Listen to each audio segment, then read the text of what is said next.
안녕하십니까. 한국교회사연구소 송란이 가밀라입니다. 요새 날씨가 굉장히 많이 추워져서 어떻게들 지내시는지 궁금하기도 하고요.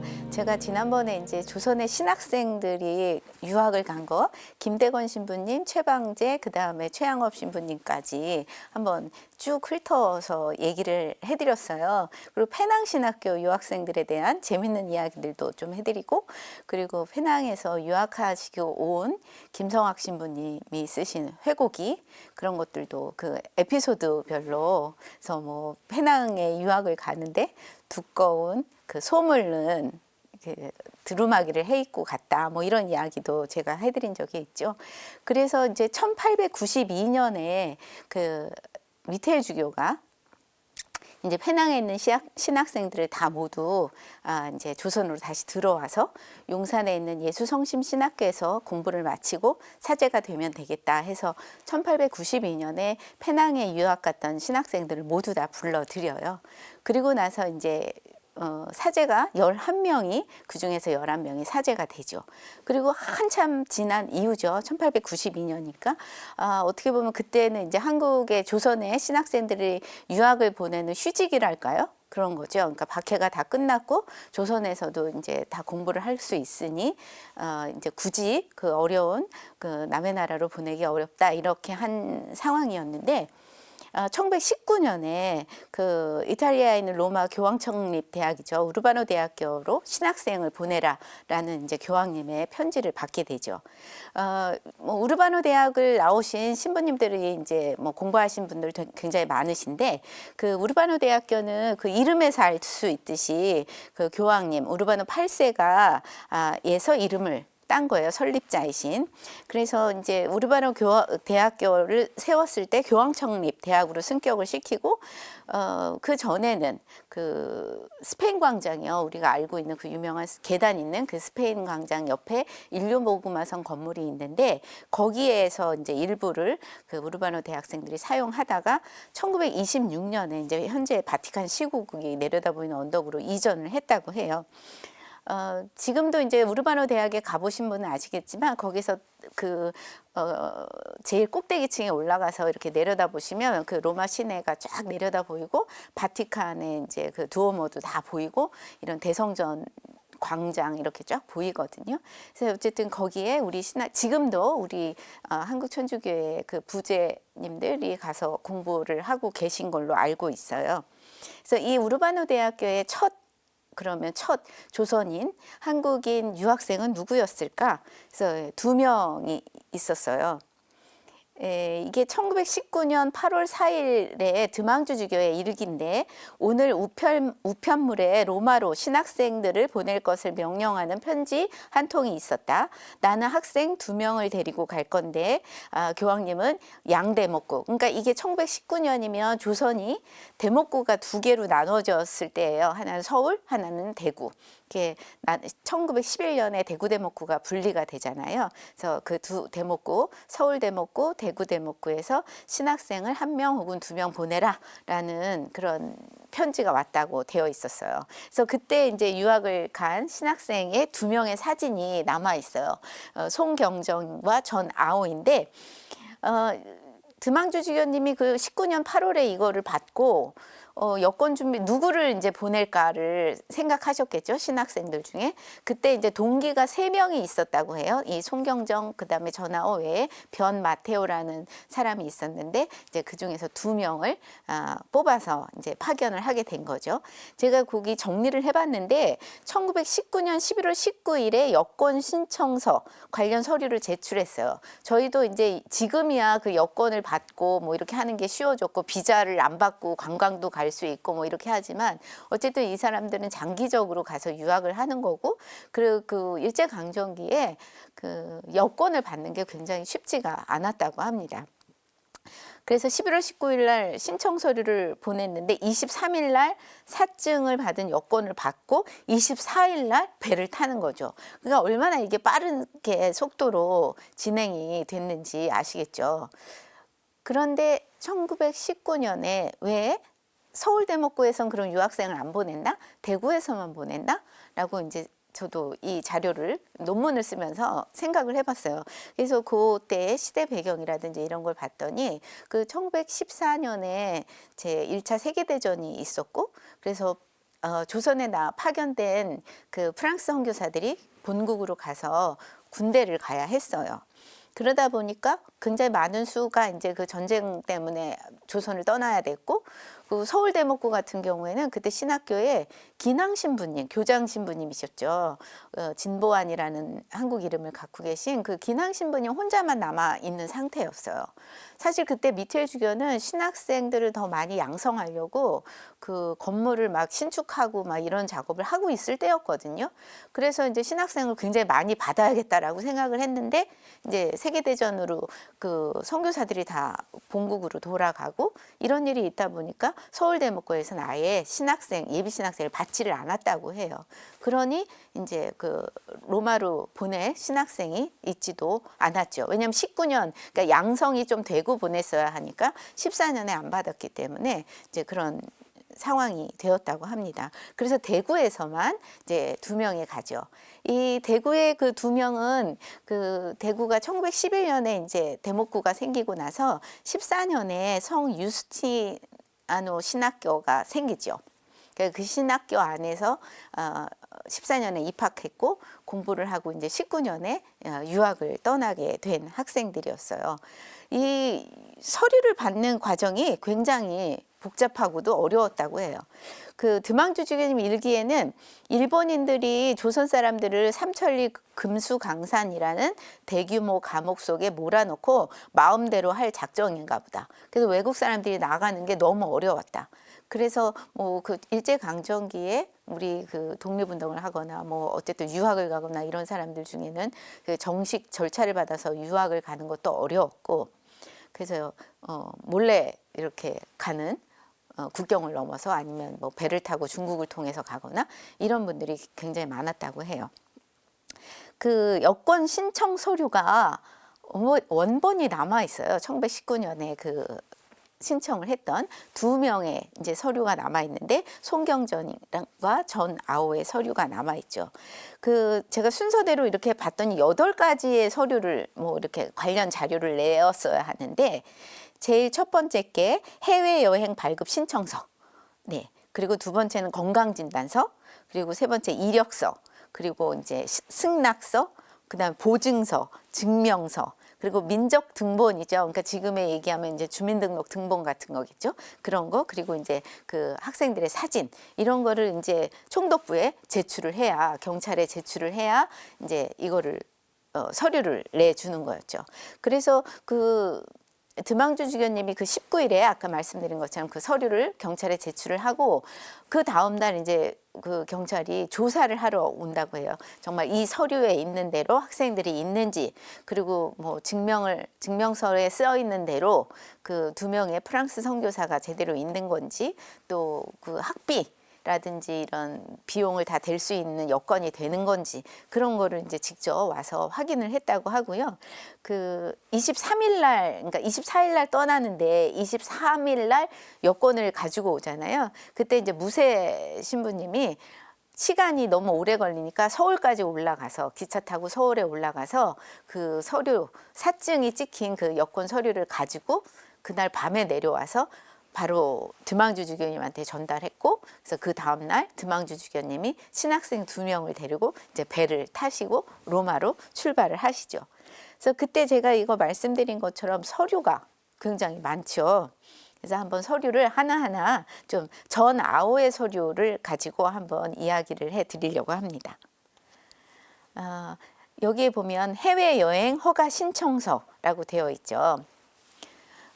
외국 여권 하부원, 그러니까 외국 여권을 외국에 갈 여행권을 관련된 거를 신청한다 이런 내용이 있고, 그 안에 보면 본 적도 있고 현 주소가 있고 누가 신청하는지, 그리고 여행지는 어딘지 그렇게 적혀 있죠. 저기 보시면 여행지에 이태리국 라마부, 이렇게 로마를 이제 라마라고 한자로 표기를 했기 때문에 그렇게 남아 있고, 이 오른쪽에 있는 게 재밌어요. 전 아오의 건강 진단서예요.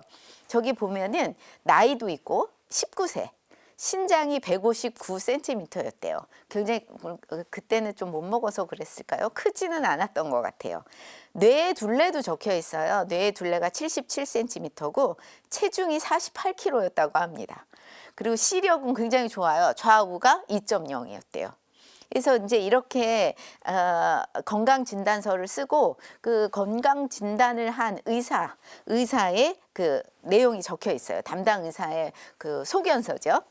나스토시오라는 사람이 일본 사람인데 영양 상태 좋으며 십이지장충과 말라리아 병증이 없는 것으로 인증된다. 현재의 건강 상태는 완전하다.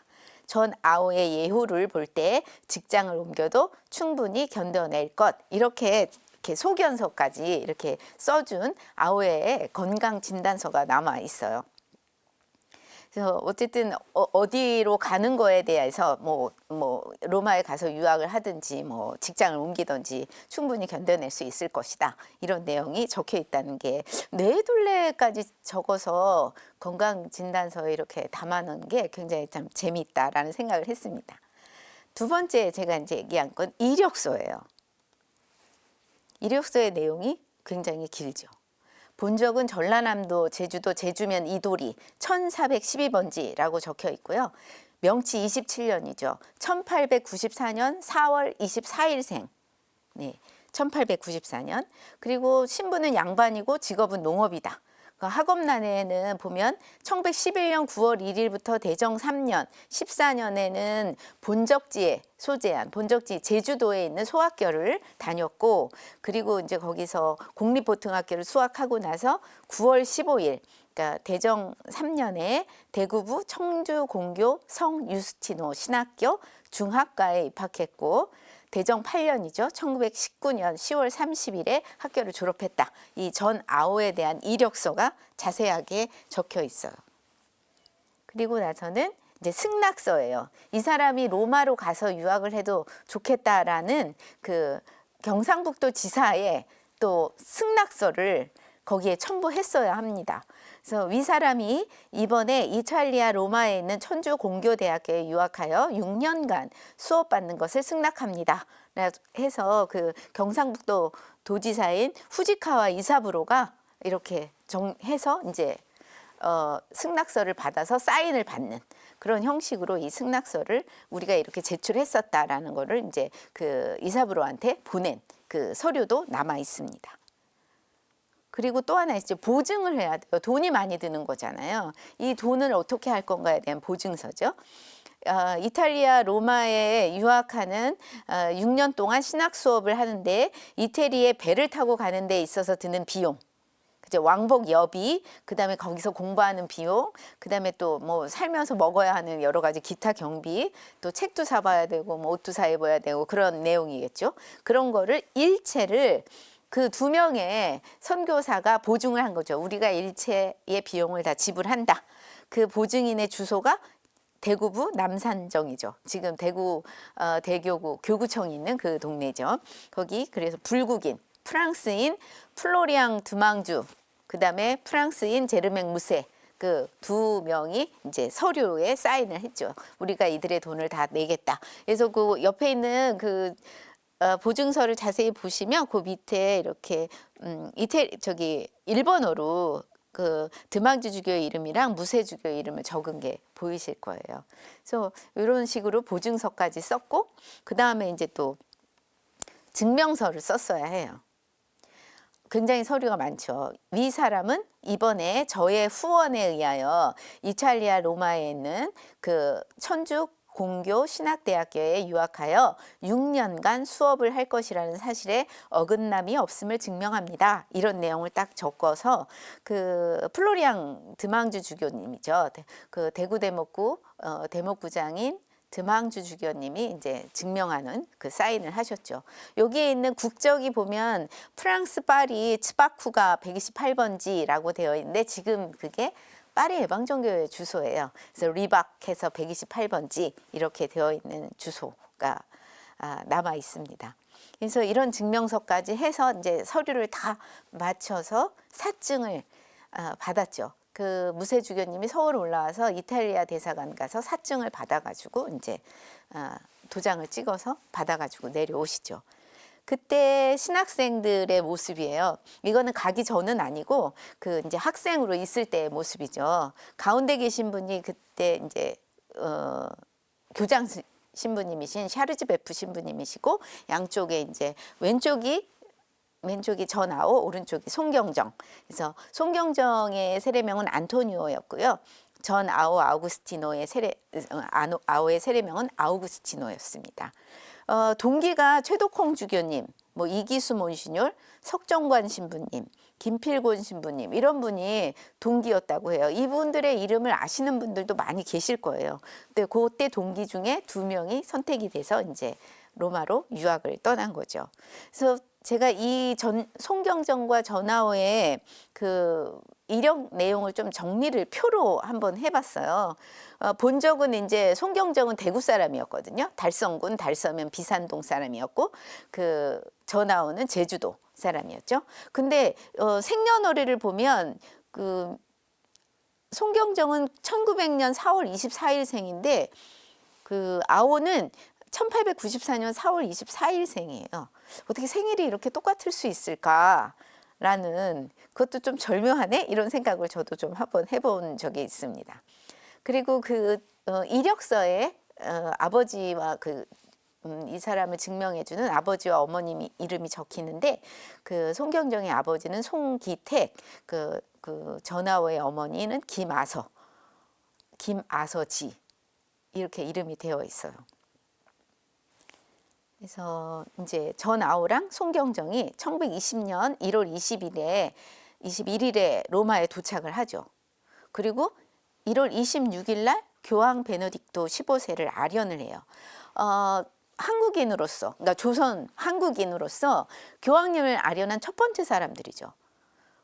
이분들이 1920년에 교황님 아련하고, 우리가 이제 1925년에 시복식이 열렸을 때 장발 한기근 신부님이, 한국인 3명이 이제 가서 교황님을 아련을 하죠. 그러니까 이분들이 이제 최초의 교황님을 아련한 한국 사람이다. 제가 여기 파란색으로 글씨를 드렸는데, 너희들은 이미 교복을 받았다. 새 옷은 아니지만 마음은 새로워지기를 바란다. 한국의 훌륭한 사제가 되라. 이 말은 그 아련했을 때 교황님이 해준 말이라고 해요. 제가 이게 사진의 컬러를 좀 준비를 못했는데, 이 사진 자체는 흑백이기도 하지만 우르바노 대학교의 교복은 그 이렇게 수단이 오른쪽으로 해서 이렇게 빨간색, 붉은색 이렇게 바이어스가 이렇게 되어 있고, 단추가 이렇게 세로로 이렇게 달려 있거든요. 그래서 지금 그 옷을 신학생들이 이 수단을, 그 우르바노 대학의 교복을 구입하기는 어려웠나 봐요. 그래서 이제 그 선배들의 옷을 물려받아서 입은 거죠. 그래서 교황님이 새 옷은 아니지만 마음은 새로워지길 바란다, 이렇게 당부를 하셨던 것 같아요. 뭐 그 교황이 그 교복을 뭐 구입하기 어려워서였는지, 아니면 그게 이제 전통적으로 신입생들은 그 선배의 교복을 받아서 입는 건지, 그거는 확실하지 않지만 어쨌든 이 수단 교복을 새로 딱 이제 새 옷은 아니지만 이렇게 물려받아서 입게 되죠. 그래서 1920년에 이제 그렇게 도착하고 교황님을 아련하고 나서 이제 드망주 주교님은 우르바노 대학에 이 2 신학생을 남겨두고 떠나기 전에 같이 사진을 한 장을 로마에서 찍어요. 그 사진이 바로 이 사진입니다. 로마에서 찍은 후에 이제 드망주 주교님은 이제 한국으로 돌아가는 거죠. 그래서 드망주 주교님이 그러고 이제 가서 잘 하겠지 하고 있었는데, 청천벽력 같은 소식을 받는 거죠. 전 아우구스티노가 죽었다라는 소식이었어요. 그 내용이 이제 그 편지가 있고, 이게 아우구스티노의 죽음에 대한 거는 그때 조선에서 발행하던 타벨라라는 용산 예수 성심 신학교의 잡지에도 내용이 실려 있는데, 1922년 5월 10일에 그가 죽기 전날 저녁에 당구를 쳤고 그의 죽음을 누구도 예견할 수 없었다. 다음 날 밤 자정이 조금 지난 때에 그 아우구스티노가 힘겹게 숨을 쉬고 있는 것을 발견했고, 그 책임자가 바닥에 쓰러져 있는 신학생을 일으켜서 침대에 눕혔는데 사제경을 받자마자 그곳에서 숨을 거두었다. 연락을 받은 의사가 곧바로 달려와서 그가 사망했음을 확인하였습니다. 이제 사망 선고를 한 거죠. 5월 10일 날 이제 전 아오가 죽고 나서 5월 13일 날 신학원 성당에서 이제 장례 미사가 이루어집니다. 이제 원장 신부님이 장례 미사를 창미사로 거행을 하고 시신은 장지까지 인도를 하죠. 그 시신을 담은 나무관을 그 다시 아연으로 만든 관에 넣어서 그 묘에 이제 입관을 시켰다고 합니다. 그러니 드망주 주견님이 전 아오가 죽었다는 얘기를 듣고 얼마나 놀랐을까요? 그런데 이게 전 아오가 죽음이 드망주 주견님에게 더 가슴이 아팠던 거는 바로 이제 몇 달 전에 송경정이 폐결핵에 걸려요, 로마에서. 그래서 3월 정도였던 것 같아요. 3월에 그 배를 타고 이제 다시 조선으로 돌아오거든요. 그 소식을 들었을 때도 되게 안타깝고 속이 상했는데 폐결에 걸려서 돌아오는 송경정 안토니오에 대한 소식 듣고 안타까웠는데 더군다나 이번에는 아오까지 이렇게 죽었다. 이런 소식을 들으니 얼마나 가슴이 아팠을까요? 나중에 그 드망주 주교님의 일기에 보면은 이렇게 보내면서 로마에서는 또 보내달라고 얘기를 해요. 하지만 드망주 주교님이 일기에 그렇게 써요. 다시는 안 보낸다고. 이제 그런 말씀을 그때 굉장히 큰 상처를 입으셨던 것 같아요.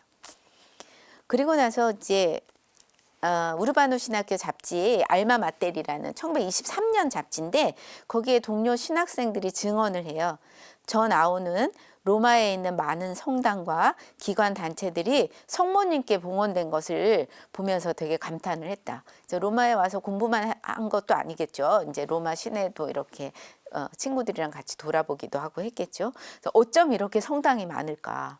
어쩌면 이렇게 성모님께 봉헌된 성당들이 많을까 하고 되게 감탄을 했고 자기는 정말 마리아를 아는 자기는 행운하고 성모님을 모르는 외교인들은 참 불쌍하고 딱하다 이런 얘기를 하기도 했다 하고 전 아오가 죽고 나서 그의 목에 가르멜의 성모 스카플라와 프란치스코 제3의 그 스카플라가 묵주와 함께 걸려 있었다고 합니다. 그러니까 같이 지낼 때는 몰랐지만 이제 죽고 나서 이제 시신을 수습하는 과정에서 그걸 발견을 했나 봐요. 그 아까 여기에 말씀드린 것처럼 전 아오의 장례 미사는 그 우르바노 대학교에 있는 성당에서 있었습니다.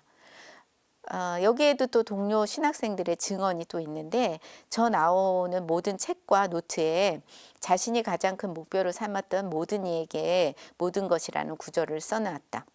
항상 미소 짓는 얼굴이었고 인상이 좋고 쾌활했고 생기와 기쁨이 가득해서 동료 신학생들이 그를 베이비 전이라고 불렀다. 이렇게 되어 있었어요. 베이비 전. 예. 그런데 이제 그리고 나서 제가 이거 논문을 쓰고 나서 우연히 그 로마에서 활동하시던 예전에 이제 이병만 대사님이 제 논문을 보고 그 우르바노 대학교에 가서 그 자료를 정말 좀 찾아보는 노력을 하셨나 봐요. 그때 다시 한번 자료가 발견되는데 그 전 아오의 서약서예요. 신학생들이 그 신학교에 들어가고 나면 들어가서 이제 그 서약서를 쓰나 봐요. 자기가 어떤 마음으로 어떻게 여기서 공부를 잘 하고 이제 돌아가겠습니다. 그런데 그때 그 학장 신부님의 얘기를 들으면 이 서약서 안에 자기 나라 언어로 서약서를 쓴 사람은 전 아오밖에 없었다고 해요. 그래서 여기 제가 사진이 좀 선명하지 않은데 그 사진을 보시면 한글로 이 내용을 썼어요. 1921년 2월 3일이죠. 전능하시고 인자하신 천주께서는 이 불쌍한 죄인 전 아우스딩 조선에서 처음으로 와서 공부하는 자를 불쌍히 여기시어 무사히 공부를 잘하여 외교 지방 조선을 로마와 같이 하여 주시고 영원한 당신 영광에 들어가게 하소서. 아멘. 그리고 거기에 이게 어떤 예견일까요? 이런 내용을 적었다고 해요. 차후에 이 글을 보는 자는 죄인을 생각하여 성모경 한 번을 염하여 주심을 희망합니다. 라고 적어서 썼고 그 주소는 한자로 썼어요. 조선 제주도 성내의 대로정 이렇게요.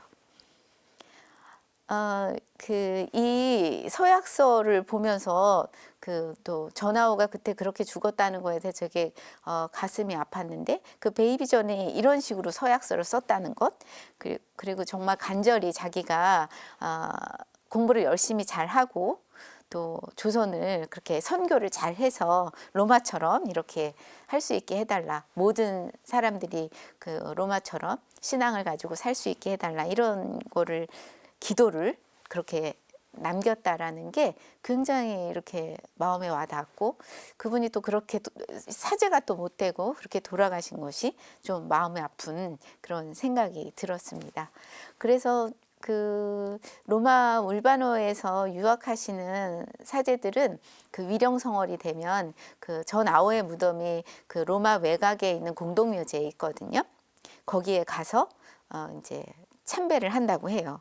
그게 어떤 신문에 가톨릭 신문이었던 것 같은데 신문에 한번 이렇게 신학생들이 가서 보는 거를 사진으로 있고 그 오른쪽에 있는 거 보시면 그 무덤에 이렇게 명패가 붙여 있는 거죠. 아우구스티노 전 이렇게 되어 있는 거. 그래서 여기 앞에 가서 이제 신학생들이 많이 기도를 한다고 해요. 또 이렇게 저희도 잊지 않고 이렇게 한번 기도를 해드리면 어떨까라는 생각이 들이고 혹시라도 로마를 방문하신 길이 있으시면 시간을 내셔서 로마 외곽에 있는 이 공동묘지를 한번 캄포베라노라고 하는 공동묘지인데요. 거기에 한번 찾아가 보시면 좋겠다라는 생각도 해봤습니다. 제가 아까 그 같이 갔던 신학생 중에 송경정이 폐결핵에 걸려서 돌아왔다고 말씀드렸잖아요. 여기 그 드망주 주교님이 송경정의 집을 찾아서 갔나 봐요. 그래서 1923년 4월 9일 그 일기예요. 월요일 아침에 나는 주보가 성바오로인 날매, 고향이 비산동이라고 했죠. 그 비산동이 옛 이름이 날매 성당을 강복하러 갔다. 거기서 나는 죽어가는 송안당을 보았는데 그는 말도 못하고 단지 눈과 머리로 감사의 표시를 할 뿐이었다.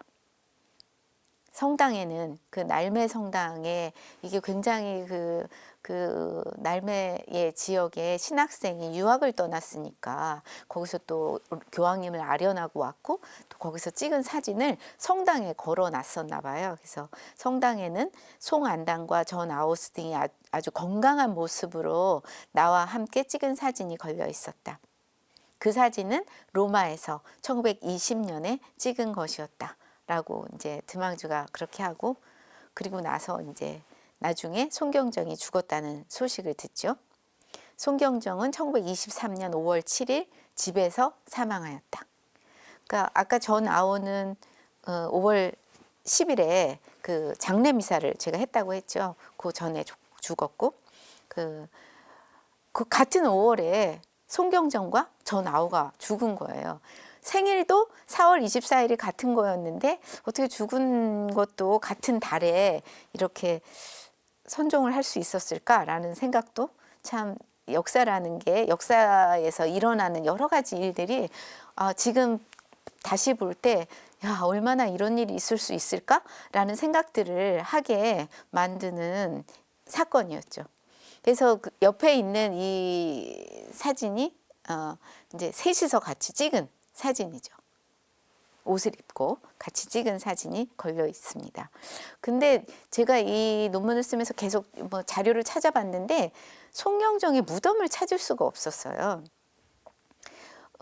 용산 성직자 묘지에는 신학생으로 죽은 신학생이 박정화 요한이라는 신학생과 또 서요한이라는 신학생 2명의 신학생이 그 용산 성직자 묘지에 묻혀 있거든요. 그래서 제가 이제 대구 성직자 묘지에 가서 송경정의 무덤이 있는지 한번 찾아봤어요. 근데 송경정의 무덤은 없더라고요.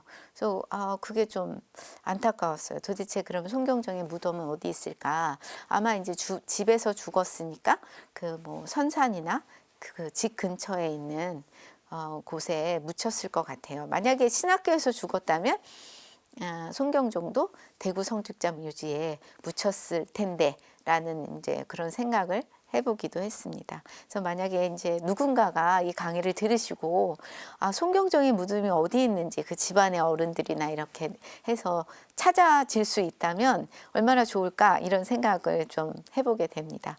그래서 현재 그 로마의 우르바노 대학교의 현재 모습이에요. 예.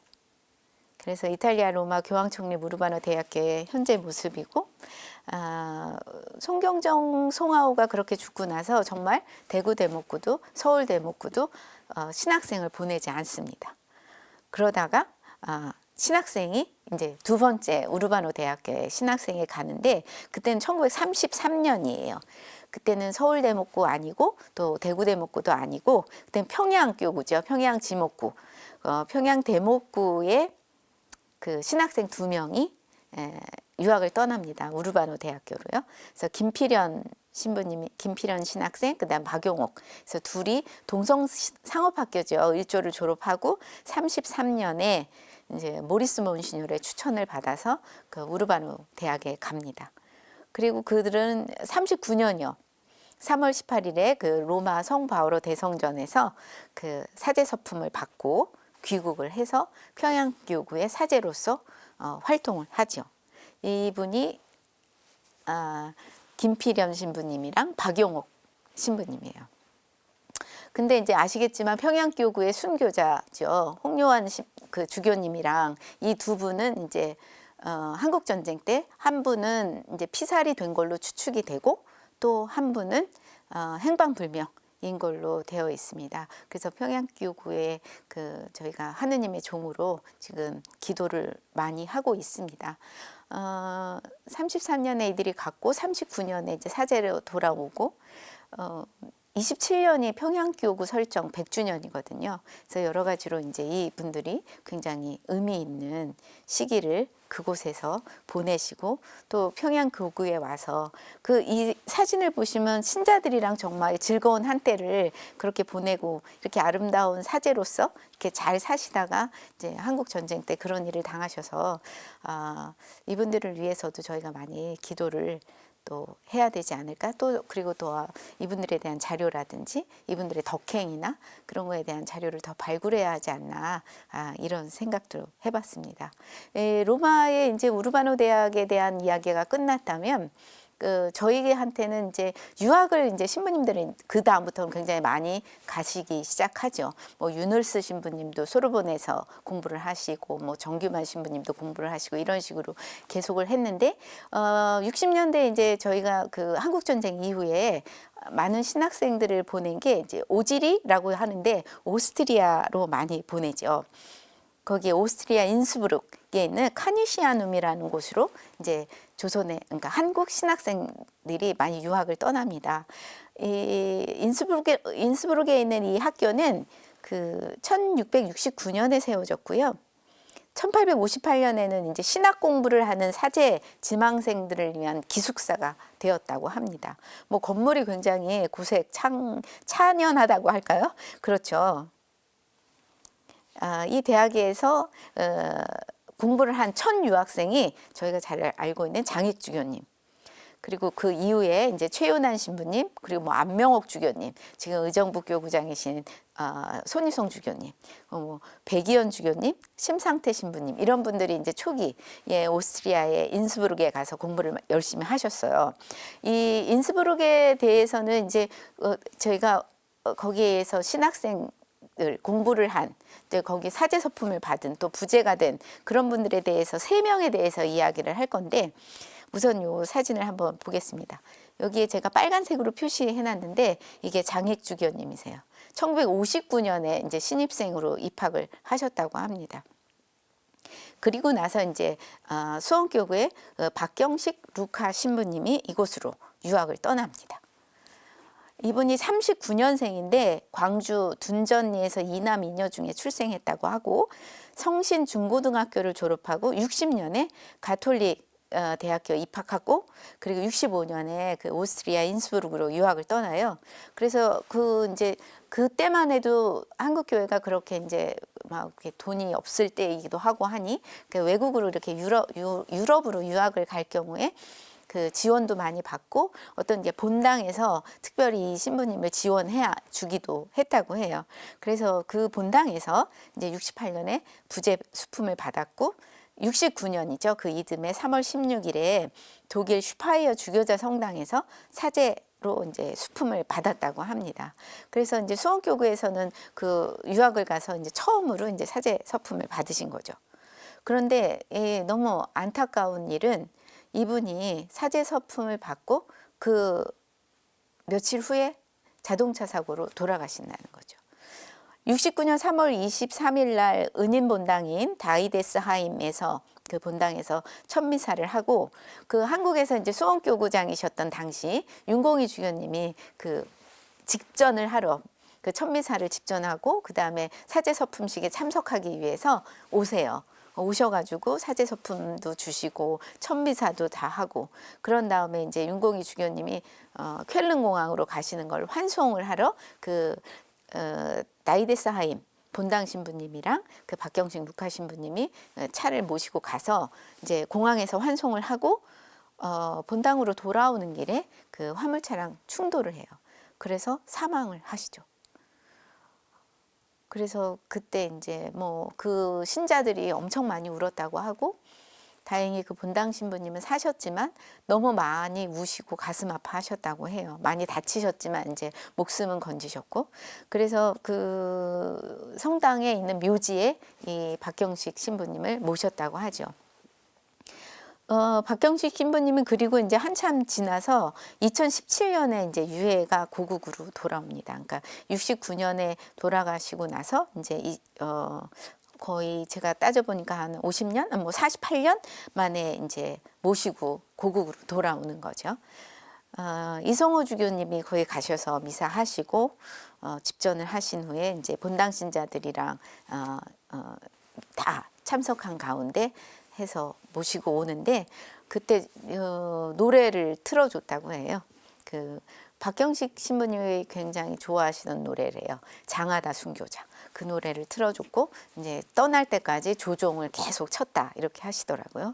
그래서 2017년에 오셨을 때는 미리네 성직자 묘지에 안장을 우선 했다가 2019년에 수원교구에 있는 안성 천주교 공원 묘지 안에 있는 그 성직자 묘지로 이장을 했다고 합니다. 그래서 좀 그 저희 유학사에 또 안타까운 한 분이신 거죠. 이게 이제 그 모셔올 때 이제 미사하시는 그런 모습입니다. 그 묘지에 이렇게 안치하는 모습이 있죠. 이 오스트리아의 인스부르크에서는 그 박경식 루카 신부님의 그 안타까운 그런 것도 있지만 또 다른 안타까운 부제가 한 분이 있죠. 아마 많이 기억을 하실 거예요. 김정은 부제. 김홍섭 판사의 아들이죠. 김정은 부제죠. 저희가 김홍섭 판사에 대해서는 그 교정 사목도 굉장히 열심히 하시고 돌아가실 때까지 굉장히 열심히 사셔서 저희가 사도법관이라는 이름을 저희가 닉네임으로 불러드리기도 하죠. 그래서 김정은 부제가 죽고 나서 그 사람의 쓴 책이죠. 산, 바람, 하나님 그리고 나. 요거를 이제 책으로 냈고 이게 불어판도 있어요. 불어로도 번역이 됐고 지금까지 한 3-4번 이렇게 개정이 된 걸로 알고 있습니다. 그 이후에 이제 동료 뭐 신학생 아니면 신부 아니면 동료 나중에 사제 서품을 받으신 분들이 그 인스부르크에 그 조난을 당해서 김정은 부제가 돌아가시잖아요. 이제 산에 올라갔다가 그곳에 방문을 해서 기념으로 촬영을 한 거죠. 그 하얀 눈밭에 그 김정은 부제가 쓴 책의 제목처럼 산, 바람, 하느님 그리고 나 이렇게 글씨를 만들어서 하얀 눈밭에 놓고서 이렇게 사진을 찍은 이 사진이 굉장히 의미도 있고 또 이렇게 누군가가 이 땅을 떠나도 누군가는 이렇게 이 사람을 기억하고 기도를 하는구나라는 이런 증명사진이 있어서 제가 한번 같이 그 책과 이 사진을 같이 한번 보여드려 봤습니다. 김정은 부제가 이건 신학생 때 명동에서 이제 신학생으로서 촛대 들고 처음 하는 사진이고요. 이 사진이 남아 있더라고요. 명동 성당에서 한 신학생 때 사진이죠. 그리고 요거는 이제 그 인스부르크에 갔을 때 부재 서품을 받았을 때, 부재품을 받을 때의 사진이에요.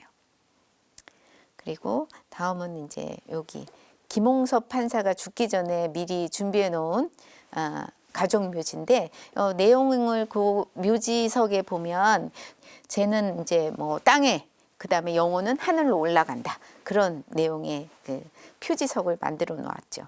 그래서 김바오로 가족 묘지라고 이렇게 표지석에 되어 있습니다. 요 옆에 있는 사진은 이제 아버지 김홍섭 판사의 장례식이죠. 그리고 나서 이제 유학을 떠나게 되는데, 김정은 부제가 거기서 그렇게 이제 사고를 당하고 나서, 그게 이제 77년이거든요. 그 김수환 추기경님이 그 인스부르크까지 직접 가셔서 그 장례 미사에 참석을 하십니다. 김수환 추기경님이 강론이라든지 아니면 뭐 말씀하신 거나 강의하신 거나 그런 것들이 말씀집으로 이렇게 정리돼서 모여져 있는데, 그 말씀집에 마침 이 김정은 부제의 추모미사 일주기, 죽고 나서 일주기 후에 그 추모미사의 강론이 남아 있어서 제가 여러분들과 한번 같이 읽고 싶어서 가져와 봤습니다. 곤히 잠든 귀에 전화벨이 울렸다. 전화를 건 이가 누구인지 확인했을까 말까 한 상태였는데, 정훈이가 죽었다는 소식은 도무지 고지 들리지도 않았다. 그게 무슨 소리냐고 되묻지 않을 수 없었다. 누가 어떻게 됐다고?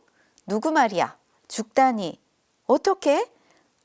하면서 그것은 작년 6월 초 워싱턴에서 밤늦게 막 잠이 들었을 때였다. 이 여행은 나로선 좀 피곤하고 무리한 것이었지만, 이제 김수환 추기경이 그때 미국에 계셨던 거죠. 그래서 필라델피아에서 견진을 마치고 곧 뉴욕으로 가서서 뉴욕 공항에서 다시 미넨에 도착해서 장지인 인스부르크로 차를 타고 달려야 하고, 장례가 끝나면 다음 여정 때문에 다시 미국으로 되돌아가는 비행기에 타야 했다. 그러나 나는 가지 않을 수 없었다. 아들 같은 학생이 죽었는데 주교가 아버지라면 가야 하지 않겠는가 하는 의무감보다도 사랑하는 사람의 죽은 모습이라도 다시 보고 싶었던 것이다 라고 이렇게 그날 그 추모 미사 때 강론을 하셨더라고요. 그래서 그때 내용을 굉장히 길어요. 그래서 그 인스부르크 장례식장에 갔을 때 그 김정은 부제의 동생이 나와 있었고, 그 울음을 참으려고 애쓰는 그 친구를 보면서, 그 동생을 보면서 울지도 않는데 당신이 자꾸 그런 말이 나오더래요. 울지 마라, 울지 마라, 이런 얘기가 나오더라. 그런 강론을 적으셨더라고요. 그래서 얼마나 안타까우셨을까라는 생각이 들어요. 김정은 부제의 이게 이제 그 선종 상본이에요. 저희가 선종했을 때. 그래서 보면은 1947년 서울 출생이고 66년에 경기고교 졸업하고 74년에 신학부를 가톨릭 대학교를 졸업하고 나서 74년에 이제 인스부르크로 유학을 떠나죠. 그리고 76년에 부재 서품을 받고 77년에 석사를 한 이후에 77년 6월 2일에 선종을 합니다. 굉장히 멋있으신, 아버지와 굉장히 많이 닮은 것 같아요, 김홍섭 판사님이. 이 선종 상본의 안에 보면은 부재면 벌써 이제 서품 상구를 뭘로 할지를 막 고민들을 하잖아요. 그 사제가 되시지는 못했지만 그 서품 성구가 남아 있어요. 사람이 무엇이기에 이토록 생각해 주시며 사람이 무엇이기에 이토록 보살펴 주십니까? 해서 이렇게 딱 사목 성구를 딱 정리해서 놓으셨고요. 여기 보시면 윗글은 망자 부제 김베드로가 자기 신품 상본을 위해 택한 성구와 그가 남긴 글입니다라고 되어 있죠. 여기 내용도 굉장히 지금 뭐 사제분들이 생각하셔도 굉장히 가슴에 한번 하루는 묵상거리가 되지 않을까 하는 생각이 들어요. 현재는 신부에게 많은 걸, 때로는 아니 많은 경우 초인적인 거, 이상적인 크리스트를 요구하고 있다. 그리스도 예수이기를 요구한다는 거겠죠. 이게 틀린 것이라고 말할 수는 없다. 잘나서가 아니라 일단 신부행을 결단한다면 이런 요구에 보다 절실하고 철저한 노력을 하기로 이 조건을 마저 수락하는 것이다. 이 점은 나도 수락한다. 보다 참된 그리스도가 되기를 노력하고 싶다. 진정코 내 나약하고 박약한 노력으로 나는 결단코 이 점을 잊지 않으려고 한다. 라고 이런 글을 남기셨다고 해요. 만약에 역사에서 만약이라는 건 없지만 김정은 부제가 인스부르크에서 사제소품을 잘 받고 돌아왔다면 정말로 이런 인간을 많이 생각하는, 인간을 사랑하는, 그렇지만 자기가 또 다른 그리스도가 되기 위해서 얼마나 노력하는 사제가 되셨을까라는 아쉬움을 좀 많이 느끼게 됐습니다. 이분은 글씨도 굉장히 잘 쓰셨지만 그림도 굉장히 잘 그리셨어요. 그래서 이게 책으로 이 그림이 이렇게 실려서 나왔던 걸로 아는데, 여기 보면은 산을 그린 거예요. 6월 15일에 그렸다. 이렇게 굉장히 잘 그렸어요. 글씨도 쓴 거예요. 산을 그리고 산 위에 산 정상에 십자가를 그리고 그 영혼 속의 세상의 시각. 이거는 1975년 11월 6일에 이렇게 그린 걸로, 그리고 글을 쓴 것이 나와 있습니다. 그 산에 올라갔을 때 그 자연 속에서 하느님과 그 일치하는 감정을 굉장히 많이 느꼈나 봐요. 그런 하느님과 순간적으로 일치했던 감정이요. 그거를 그 그림과 함께 이렇게 글로 적어 놓으신 거죠. 이런 것을 봤을 때 이분이 이제 얼마나 그 사제가 되기 위해서 노력을 했었나 이런 생각들 해보기도 하고, 자료를 찾다 보니까 아까 그 김정은 부제가 쓴 책을 가지고 독서를 굉장히 하신 분들도 꽤 많더라고요. 그래서 그것을 읽고 나서 그 묵상을 자기가 한 게, 이분이 쓴 내용 구절구절이 얼마나 나에게 도움이 됐는지를 적은 것도 있어서 한번 시간이 되신다면 이제 선생님들도 또 이제 독자분들도 또 시청자분들도 이걸 한번 좀 읽어보셨으면 좋겠다라는 생각이 들었습니다. 제가 아까 인스부르크에 대해서 얘기할 때 박경식 루카, 그다음에 김정은 베드로 부제, 그다음에 또 한 명의 신학생에 대해서 얘기하겠다고 말씀드렸죠. 이는 전주교구 김호현이라는 신학생인데 안토니오였어요. 이분은 이제 그 부제 서풍을 예정하고 1월 20일이죠. 예정하고 나서 88년에 바로 이제 이분도 산에서 돌아가시게 되죠. 이분의 지금 여기에 제가 보여드리는 게 이게 이제 선종하신 선종상봉과 그 내용이에요. 그래서 읽어보시면 이 몸 당신에게 포근히 안기면 당신 오른팔로 붙들어 주십니다라는 시편 구절이 있고, 또 어떤 메모를 남기셨나 봐요. 무진년 여름이라고 되어 있는데 산에서 메모를 남겼네요. 혼자 있음이란 때로는 축복 같은 것이어서 마음속에만 피상적으로만 그분을 따르고 있다는 자의의 허물을 벗어버리게 한다. 그래서 이렇게 산에 올라가서 하느님과의 일치 또 묵상을 굉장히 많이 하셨던 것 같아요. 이분이 이제 김호연 신학생이 돌아가시고 나서 동기인 분이 이경수 라파엘 신부님이 고별사를 해요. 그래서 전주교구 신학생이었으니까 이경수 라파엘 신부님이랑 산에 지리산을 많이 오르셨나 봐요. 그래서 언젠가 우리가 함께 떠났던 지리산 종주를 기억하겠지. 가파른 오르막이 힘들었지만 해가 지고 신비스럽게 몰려 올라오던 구름을 바라보던 노고단에서도 하루 종일 비를 맞고 걷다가 요기를 채우며 쉬던 세석 평전에서 평생 이렇게 떨어보기는 처음이라면서도 우리는 서로를 쳐다보며 오히려 얼마나 즐거워했었니. 그때 너는 태고의 영원한 생명체를 대하듯 산을 올랐었다. 이렇게 되어 있고, 그 산에서 그런 이야기가 묵상거리를 딱 정리했는데 산을 찾아서 그 넉넉한 마음을 갖고 있었는데 산등성이 어디면서 산장의 불빛을 보며 그 옛날 목동이 보던 별을 그리워 마음 설레고 소지를 올리는 여인네의 심정으로 정상에 올라 스스로를 되돌아보고자 했기에 너는 예수님의 복음에 나오는 예수님의 그 행적이죠. 낮에는 성전에서 가르치시고 저녁이 되면 산에 올라가셔서 밤을 지내신 예수님의 마음을 닮으려 했다라고 그 이경수 라파엘 신부님이 그렇게 고별사에 이야기를 하시죠. 지금 보이는 사진은 그 신부님의 묘지, 인스브룩에 있는 신부님의 묘지 사진이고요. 그 이후에도 이제 신자들이 이렇게 친구 동기들이 그 김호연 신학생이 죽은 장소에 저렇게 표지석을 해놨고 또 거기에 가서 그를 위해서 기도를 하기도 했다고 합니다.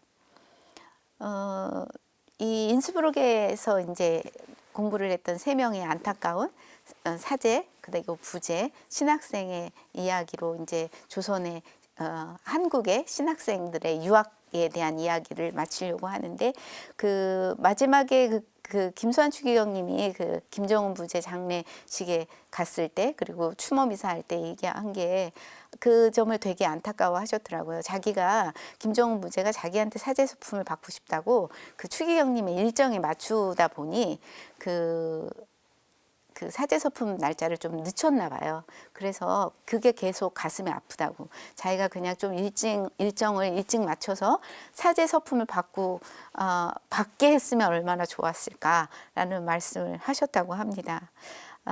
오늘 이렇게 여러 분들의 이야기를 들었죠. 그러니까 우리가 지상에서의 이런 노력이랑 또 천상에서의 그분들이 천상에 가신 그분들의 기도 덕분에 우리가 오늘의 한국교회가 있는 것 같습니다. 아까 그 전 아우가 로마의 첫 유학생 전 아우가 그 자기의 신학생 서약서에 그런 거 남겼죠. 이 글씨를 보는 이 내용을 보는 분이 나를 위해서 그 성모경을 한번 바쳐주면 좋겠다. 그렇게 얘기한 것처럼 오늘 이 강의를 다 듣고 나셔서 그 사제가 되지 못하고 그리고 또 사제가 되기를 간절히 원했던 또 오늘 제가 다 이름을 불러드리지 못한 여러분들 그 밖에 알아내지 못한 여러분들 위해서도 기도를 한번 바쳐주시면 참 고맙겠습니다. 감사합니다.